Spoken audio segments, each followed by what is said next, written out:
पण तिचा गोंधळ बडबडणं प्रसन्न होतं ना मन. बालहट्ट खूप निरागस, तिचं खोटं खोटं रुसणं मन उदास करून जातं तिचं आसपास नसणं. वंशाला दिवा हवा अनपंती हवी, पायंडा घालू नवा, हात जोडून विनंती आहे लेख वाचवा अन लेख शिकवा. जर राजमाताच नसत्या महापुरुष घडले असते का, आपल्या कुंकवासाठी रणांगणी धडपडले असते का. बायको हवीच ना आयुष्यात, मग लेख का नको, आग्रह मुलगाच हवा का असतो शक्यतो. मुलगी हीच लक्ष्मी असते, विचार आधुनिक हवा, घराचे नाव उज्ज्वल करेल लेख वाचवा अन लेख शिकवा. तिच्या पंखात बळ देऊन घे म्हणायची भरारी, शिक्षण महत्वाचं असते घडते एक कर्तृत्ववान नारी. आज क्षेत्रात सगळ्या महिला आहेत पुढे, गजर त्यांच्या यशाचा आज घुमतोय चोहीकडे.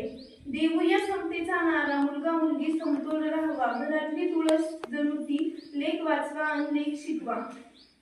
स्त्री भ्रूण हत्या म्हणजे एक आहे खून, स्त्री भयानक चीड येते अशा लाजिरवाण्या घटना ऐकून. अहो मुलगी जन्मलीच नाही, अर्धवट राहतील नाती, मग सांगा त्या लेकराचा पोटातच खून कशासाठी. पुढे ती होईल आई बहीण, हा विचार पुढे